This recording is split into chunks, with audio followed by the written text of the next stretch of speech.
Today, we continue our journey in the exploration of the notion of the self.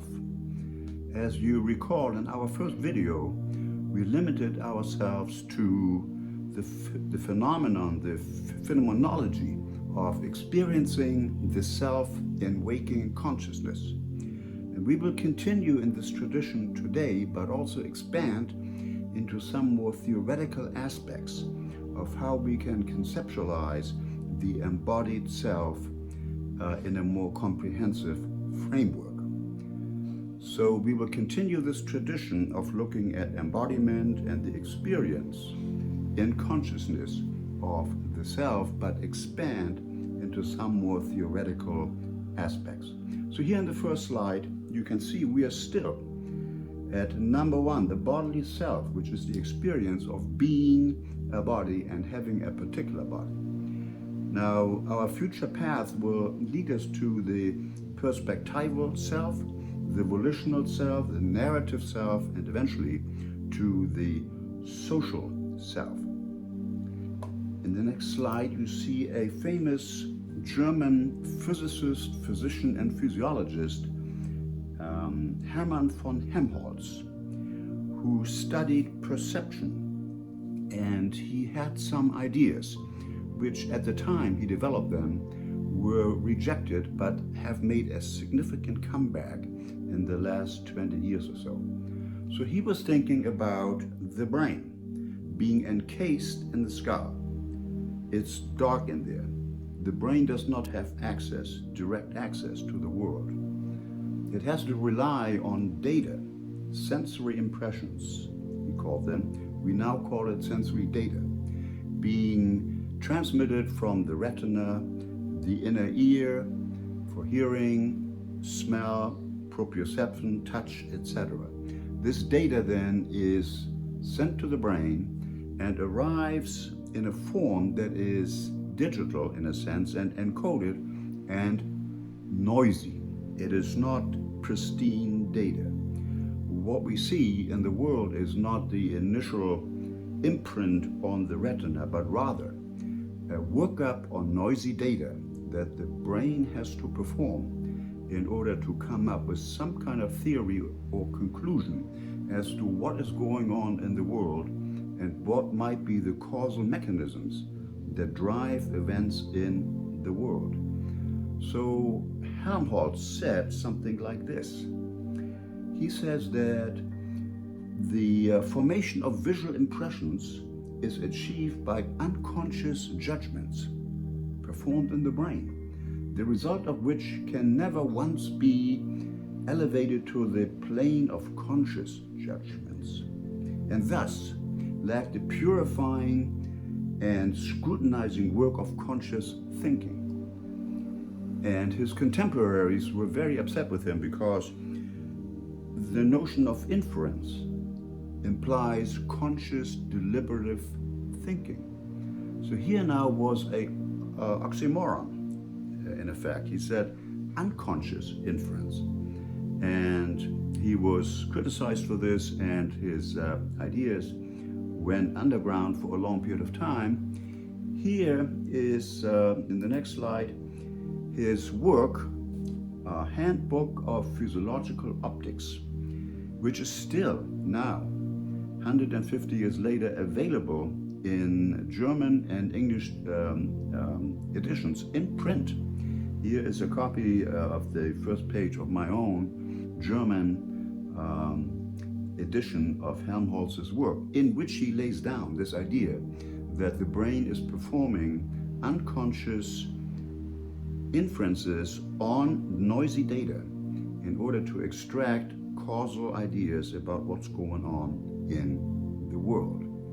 Now, in the next slide, you see some of Helmholtz's ideas and stimuli which led him to this conclusion.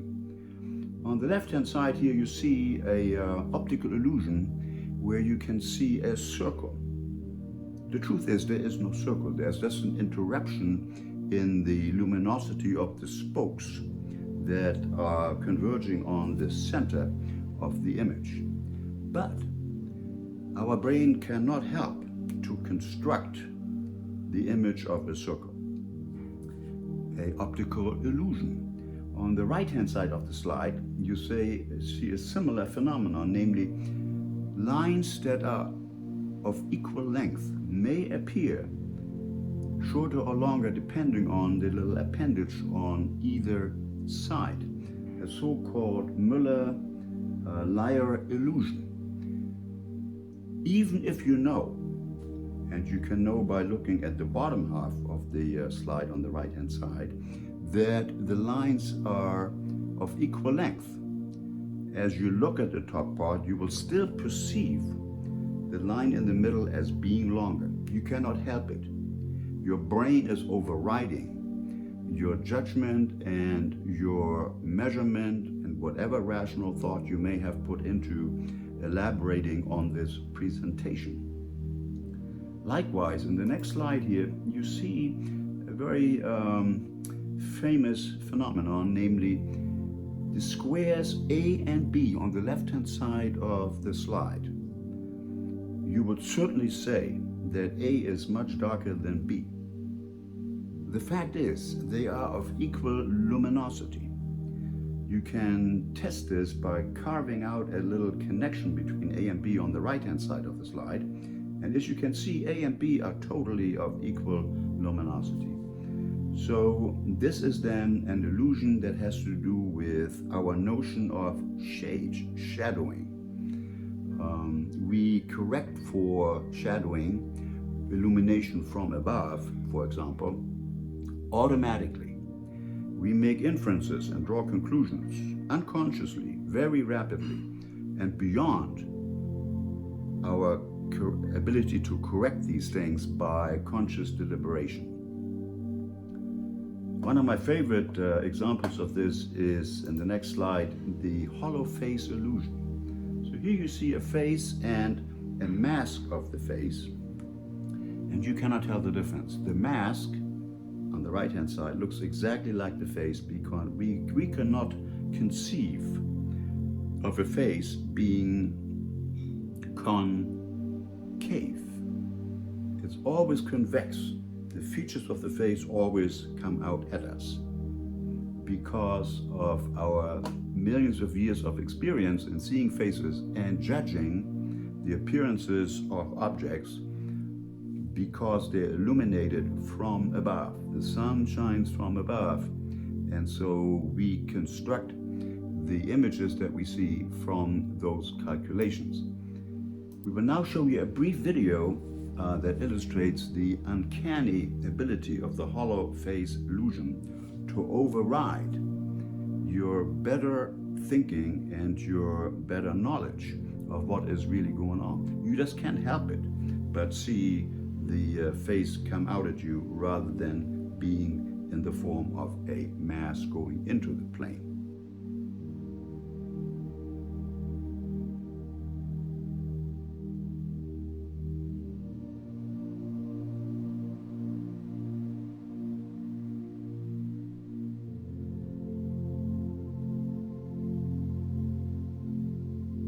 To further illustrate the notion of shadowing and the placement of light sources, I have here a video which is totally intriguing. It shows a dancer going, most likely in your first perception, clockwise. If you keep looking though and maybe changing your viewpoint slightly, you suddenly see the dancer go counterclockwise. A phenomenon created out of whole cloth in your brain in response to slight changes in visual angle and calculated illumination done by the brain automatically. So it has been established then that the silhouette is more often seen rotating clockwise than counterclockwise, according to an online survey of over 1,600 participants. Approximately 2/3 of observers perceived the silhouette as rotating clockwise. In addition, observers who initially received the clockwise rotation had more difficulty experiencing the alternative. So this is then an evidence for the phenomenon of viewing from above bias, one of those inbuilt perceptual / cognitive inferential phenomena that the brain performs on an ongoing basis.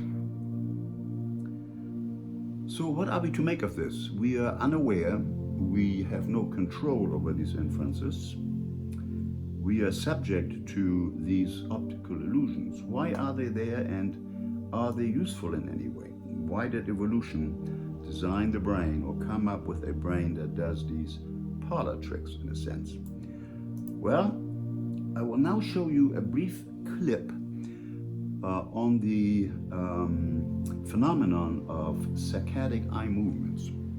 You may know that we move our eyes constantly. As you watch this video, you scan from my face to the bookshelf, back and forth. If you read a page of text, your eye movements are characterized by rapidly scanning alterations of direction. The focal point is changing all the time, but you do not experience any changes in your visual field. There seems to be continuity and stability of your visual field. So I'll let you watch this very brief 20-second or so video so you can see for yourself the phenomenon of saccadic eye movement. Periphery. So the region of visual space for which you have high acuity is actually very small. This means that in order to see the world in high detail, we must constantly be moving our eyes. For example, when looking at this woman's face, one moves your eyes about the scene to specific locations like the eyes, the nose, and the mouth. What's very interesting is that even though these movements are purposeful, they're not just random scanning movements, you're largely unaware of them. All right, so you have now seen saccadic eye movements, and the question is, how does the brain do this? How can we stabilize an image? How do we correct for the problems and the limitations of the detection apparatus, the muscles of the eye, the retina, the blind spot that we all have? All these things need to be masked somehow to guarantee us a stable and reliable picture of some sort of the world. Now, the way the brain does this is building on Helmholtz's idea of unconscious inference is the notion of the so-called Bayesian Influence. So the brain will take data, sensory data, but it will compare these data and estimate the likelihood of these data occurring by looking at a prior experience. So the data is giving certain credence according to prior hypotheses that the brain has built up about the visual experience you're having. It expects certain data. So there's an expectation and the data themselves, and it will analyze those, the comparison. Now there's also a way to see whether the data is likely given a certain hypothesis of the data. I'll let you look at a brief video here for about a minute or two of a very simple explanation and some very simple math of Bayesian inference. By the way, if you go to our YouTube channel, you will find multiple talks that I have prepared before on the Bayesian brain. It's recommended, I think, that you look at those and familiarize yourself more extensively with the idea of Bayesian inference and predictive coding, predictive processing that I have explicated in great detail in those videos. We don't have time here to rehearse all this again.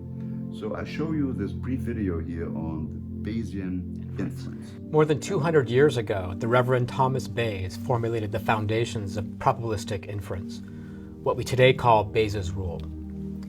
What Bayes' rule essentially tells us is how to update our belief in a certain hypothesis after we've seen some data. So we can write that out as follows. We write the probability of a certain hypothesis given some data. D. The hypothesis H in perception is basically our belief about a state of the world, whether we think a certain object of a certain reflectance, a certain surface is out there in the world. The data is basically the sensory information, which are measurements about light, about sound intensity, and so forth, that we get from the sensors about what's going on in the world. But the data does not directly tell us what's actually happening in the world. This is an inference. So the problem our brain has to solve is to figure out what's the most probable explanation for what's going on in the world. What Bayes' rule tells us is how to calculate these probabilities. And what it says is you have to combine two different things. One is your model for how the data would have been generated given a certain state of the world. So given that you think there's a certain object out there in the world of some color or reflectance, these are the activities you would expect to see on your sensory receptors. And the second thing is your prior beliefs about the state of the world. Some explanations are more probable than others, and this comes from your vast experience with the world, or it may be something that you're just innately born with. These two terms are also divided by another term called the probability of the data, or the evidence. Usually this is just plays the role of a normalization constant, so we can ignore it because what we're trying to judge is the relative probability of different hypotheses given the data. What people in computational neuroscience are trying to do is to understand how these kinds of computations are implemented in the neural circuitry of the cortex. In this example, the 3D scene of the shadows suggests that the square in the middle of the front face of the cube is orange, while the middle top square is brown. If we mask the picture so that the context information is lost, then we see that they are exactly the same color. So we can understand this percept in terms of the framework of Bayesian inference. Let us consider two different hypotheses that the brain might consider for this scene. Hypothesis 1 is that we're looking at a patch of orange that's viewed in the shadow, or low light condition, and hypothesis 2 is that the patch is actually brown and viewed in the light. So what does this term tell us about these two different hypotheses? Well, both are actually equally consistent with the measurements. These are the pixel intensities arriving at your retina. And both of these different explanations are equally probable because an orange in shadow or brown in the light would give rise to the same intensities arriving at your eye. So this term by itself does not really adjudicate between these two different hypotheses. They're both equally likely and both highly probable explanations for the data. But now let's consider the prior. When looking at this scene, we have a three-dimensional context which suggests that this frontal face of the cube is immersed in a shadow. And so if we go with the idea that there's a shadow there, the only way that that patch could be in the light is if there's a specific light source just shining on that patch alone and nowhere else in the scene. We judge that situation to be highly improbable, and therefore this idea of the generic lighting assumption that it would be bathed in uniform illumination due to a shadow is judged to be much more probable. And so therefore, when we multiply all these things together, this hypothesis H1 comes out to be much more probable. So finally, I want to show you a brief video on inference and illusion that amplifies on the themes that we have discussed so far. Optical illusions give us a beautiful way of demonstrating this hallucination machinery of the brain. We call them illusions or optical illusions, but that's just in the laboratory. We can create these situations that fool you. But really this is something that's happening all the time. All of perception is essentially a kind of illusion about the world that the brain forms, but a mostly correct one. For example, consider the scene here. When one initially looks at it, you just see a collection of black and white sort of splotches in the scene because you don't really understand what's going on. It's created on purpose to be somewhat ambiguous. But with a little bit of hint, look for a cow, immense amounts of detail begin to fill in. If you can't quite see it, we'll provide you some more detail. What's amazing about this process is that beyond just recognizing the figure in the scene or what the content it is, there's immense amounts of three-dimensional detail and structure that's being filled in. The shape of the cow's head, the texture of the cow. You can separate the graininess as part of the photographic process as opposed to being part of the cow per se. All of this is being created by the brain. The initial ambiguity you had at the beginning, when you just saw it as a bunch of black and white splotches and boundaries in the scene, that's just the information being provided by the retina. That's just the data that's actually being provided about the scene. Everything else has to be filled in and created by the brain. Okay, back from the video. So where are we? We're here in this slide talking about Bayesian inference, and I mentioned to you the notion of priors or prior beliefs. The Bayesian computation algorithm works by contrasting prior beliefs that the system has and data coming in. How likely is the data given prior beliefs? In addition, we don't need to necessarily look at all the data and constantly being barraged with petabytes of sensory data. We can only use those data that are in conflict with our priors. So we make a prediction, in other words, as to what we might encounter in the visual field, and then look at this prediction in view of the data coming in, and if everything fits together, we can discard the data and just go with the prediction. Tremendous savings in processing speed and storage capacity.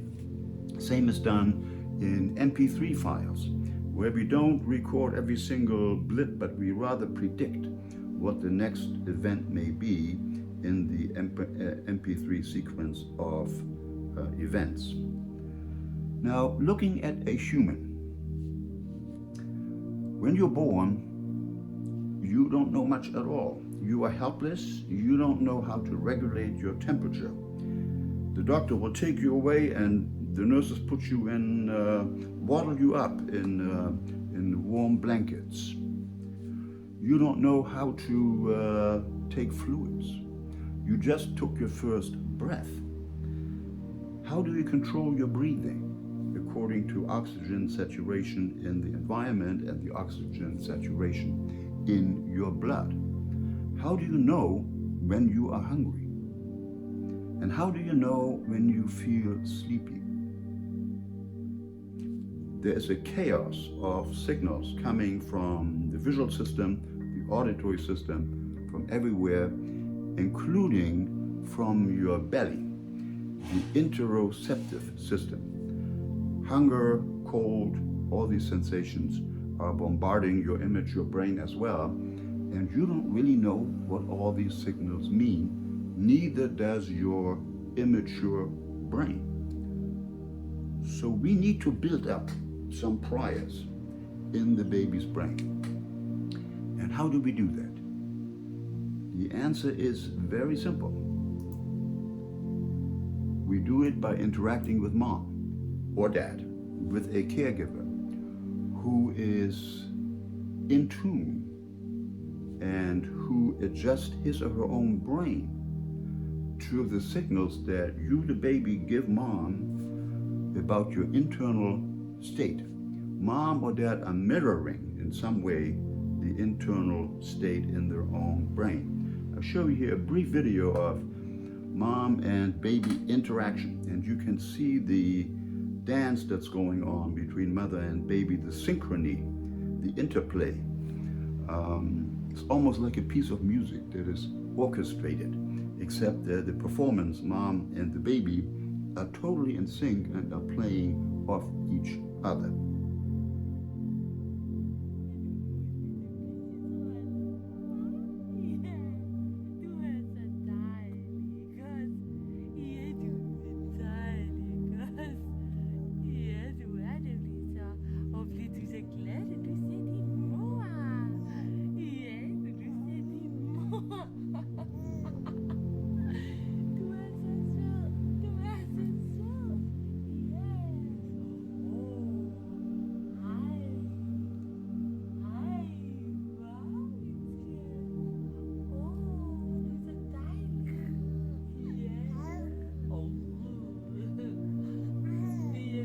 Okay, welcome back from that nice video of mom and baby having a good time together. And we look at the next item here, the next slide, entitled Interceptive Predictions in the Brain.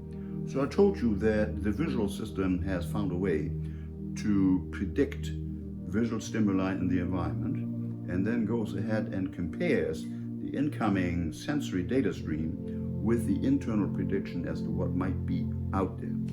The same appears to be true about the data stream coming from your gut, from temperature sensation, from proprioceptive signals coming from your joints and your muscles going to the brain, from hormonal sensors looking at your level of cortisol, thyroid hormone, perhaps many other things, adrenaline, that are present in your body that need to be regulated. Now, you and the baby have no access to many of these interoceptive signals. You don't know what your cortisol level is right this moment. But the brain knows. There are mechanisms to measure this, but the processing, of course, is done unconscious. Just like Helmholtz said, there's unconscious inference going on about many of these things. So the brain has to develop a number of set points. The temperature should be this. The cortisol level at 5 a.m. should be that. Our glucose level should be this, and so on. All these things need to be regulated. And when the measures are out of whack, signals arise that tell you, I feel hungry, or I don't know where I am, I feel like I'm dizzy or upside down, I feel disoriented, I feel cold or too hot. Now the baby has none of these things established. It learns these interoceptive priors by interacting with the mom. And the model that undergirds these ideas is the so-called embodied predictive interoception coding model. It's very much a Bayesian idea that you develop set points and expectations as to what the signals coming from your body mean that you have learned over time. And now new signals coming in can now be contrasted with the model that you have laid down in your brain. Here you see on the left-hand side of the slide a cut through the medial frontal cortex, and you see an area called AC, the anterior cingulate cortex. The ansingular cortex in the midline here communicates with an area deep in the temporal lobe called the insula. The insula is the microchip, very much concerned with receiving and primarily decoding messages coming from the interior of your body. In addition, the insula also communicates with aspects of the medial frontal cortex more in the anterior direction. So this then is the circuit that is implementing the priors and the feedback, the decoding of interoceptive signaling in your brain. In the next slide, you see that people have an elaborate theory as to which cells drive the prediction. There are so-called prediction neurons. Here in green, these are pyramidal neurons on the left-hand side of the slide, and they interact with different cortices in that particular anatomical region we discussed to compare incoming signals. And we have prediction error neurons which encode what did we expect and how much do we deviate from our model when new signals are coming in. And in the next slide, you see that the predictions that arrive at the cortical column change the firing rate of neurons in layers 1 through 3 in anticipation of the thalamic input that's coming from the periphery. So it is thought then that this is the neural basis for perceptual inference or simulation of the interior milieu of your body. The next slide, you see a more elaborate presentation, anatomical presentation of the embodied simulation notion here in kind of a greenish color, and other circuits as well that we will discuss later. For example, the emotion regulation circuit and the so-called mentalizing circuit, which will play a major role in our future discussion of building the self. Okay then, so in anticipating where we will go in the future, I have put subcortical network and the empathy network here that we have talked about in the context of some other networks that we will encounter shortly, namely the mirror network, the mentalizing network, which drives the theory of mind and our internal processing of our thoughts, and the emotion regulation network. So the primordial self then begins with this network that simulates the interoceptive environment and changes in the newborn infant. This is the foundation, and the foundation is built in a dyad, in interaction with the caregiver, because the human baby is entirely helpless and relies on feedback and teaching, in a sense, through the mammalian, through mom's or dad's brain. It has been shown that mom and dad's brain change in response to the baby being there. These different networks, the empathy network and the emotion regulation network, are turned on in some way to be in tune with the infant. Here then in the next slide is a paper. Ruth Feldman, who works in Israel and has a joint appointment at Yale University, is one of the driving forces here in researching this. And she says that interoception sensitivity in the parental brain during the first months of parenting modulates children's somatic symptoms 6 years later. That's why I said the foundation is being laid here early on in the dyad, caregiver and infant.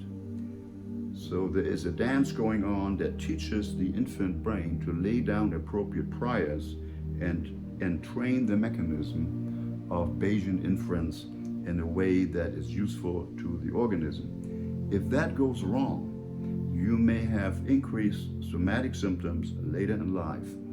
So the initial trace of priors can either be your friend or it can haunt you as you mature later in life.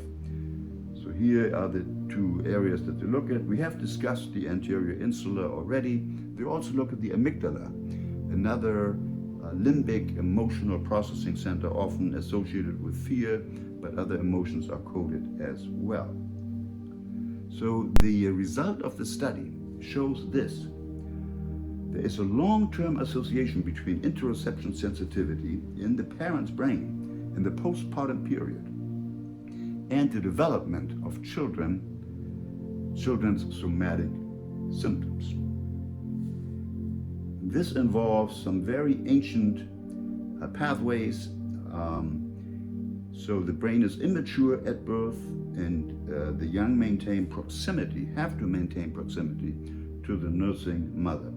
So regulation in the process by which physiological and behavioral systems in the young mature, organize and adapt to the living ecology via physical contact with the caregiver. One of the profound insights of genetic analysis has been the identification of genes that are of very ancient evolutionary origin. For example, oxytocin and its receptor, the oxytocin receptor gene, go way back in the mammalian stream of development. And oxytocin, the oxytocin system, is invoked and activated in the interaction of the newborn with the caregiver.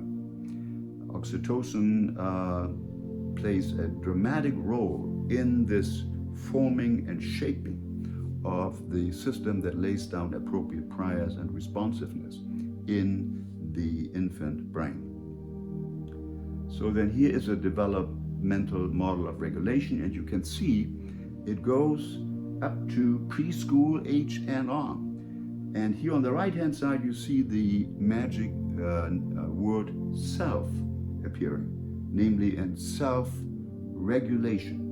So the self then is built up in progressive layers, beginning with the original kernel, the original foundation of the simulation of the interior milieu in the dyad with the caregiver. And here in the next slide, you can see it goes to adolescence, preschool, and beyond. What does all this mean for our notion of the self?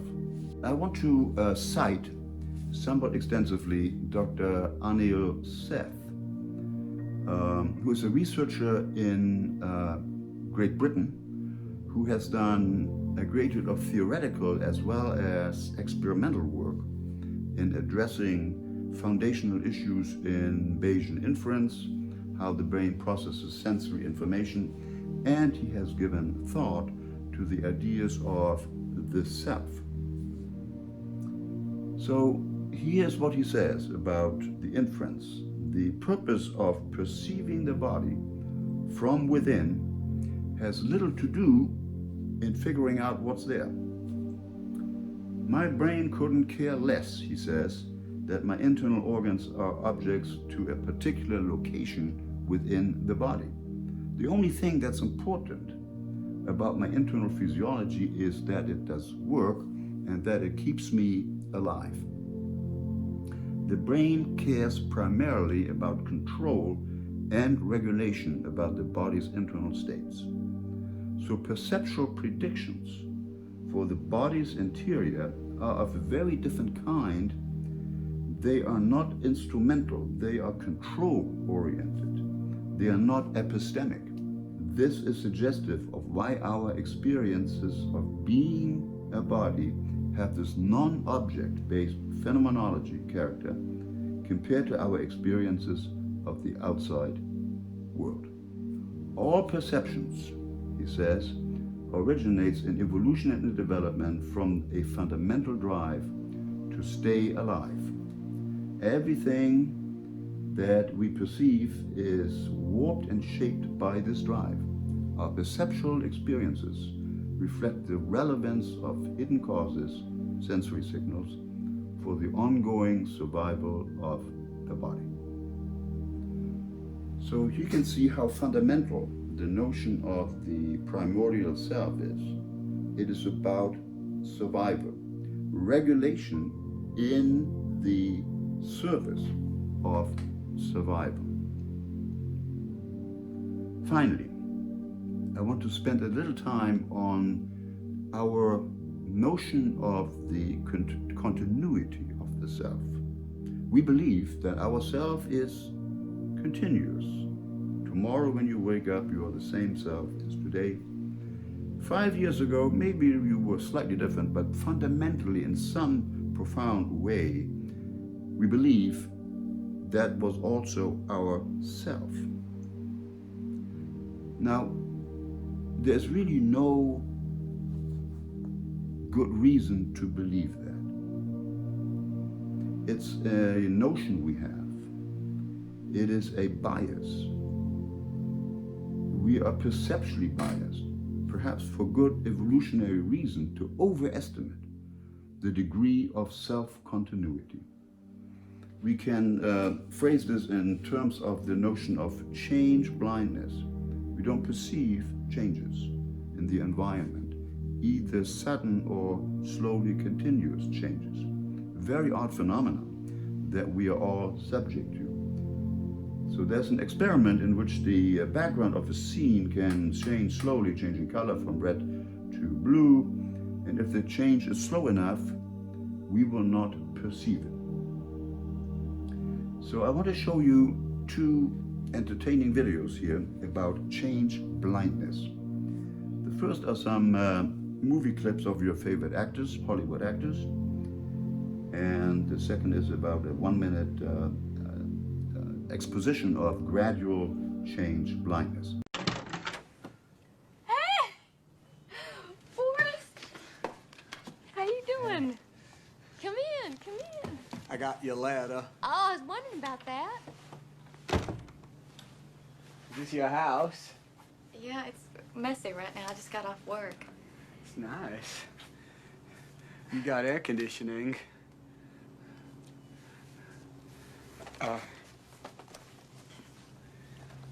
Thank you. I ate some. Hey, I kept a scrapbook of your clippings and everything. There you are. This, I got you running. I ran a long way. For a long time. There.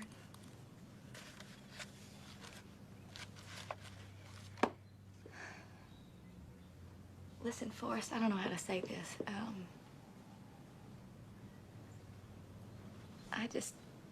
I want to apologize for anything that I ever did to you, because I was messed up for a long time, and... Yoo-hoo! Hey! Hi! Hey, you! This is my old friend from Alabama. How'd you do? Okay, so did you see the change?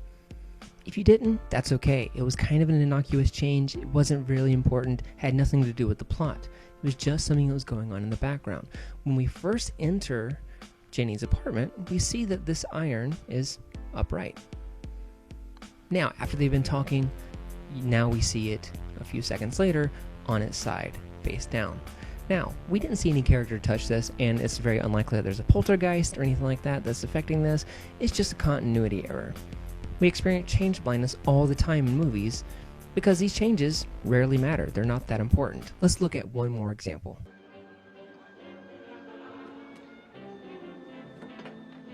Hi, Lloyd. Been away, but now I'm back. Good evening, Mr. Torrance. It's good to see you. It's good to be back, Lloyd. What'll it be, sir? Hair of the dog that bit me. Bourbon on the rocks. That'll do her.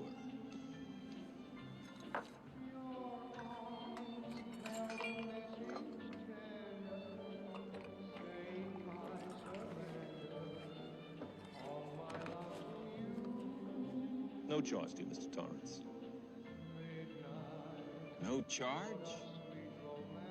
Your money's no good here.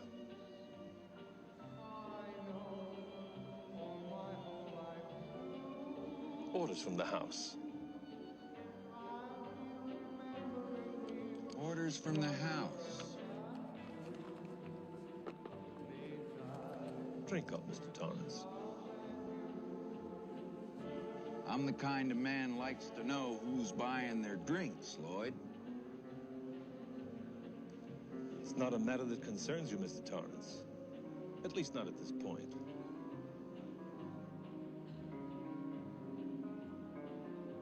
Anything you say, Lloyd.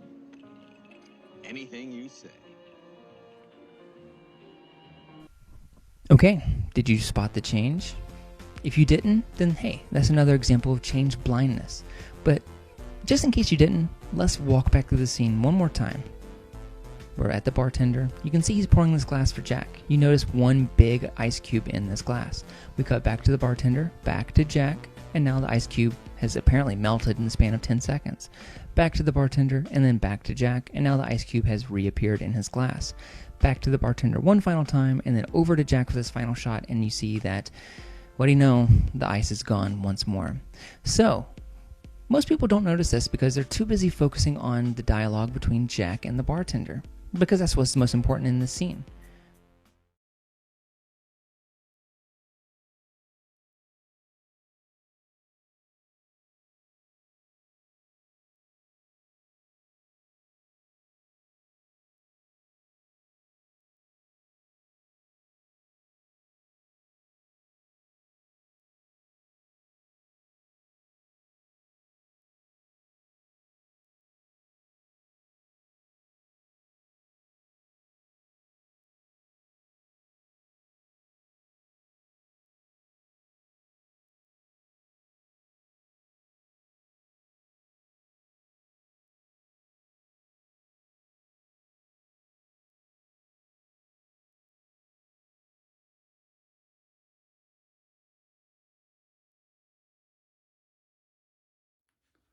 You're welcome back from your favorite film clips and your experience of change blindness.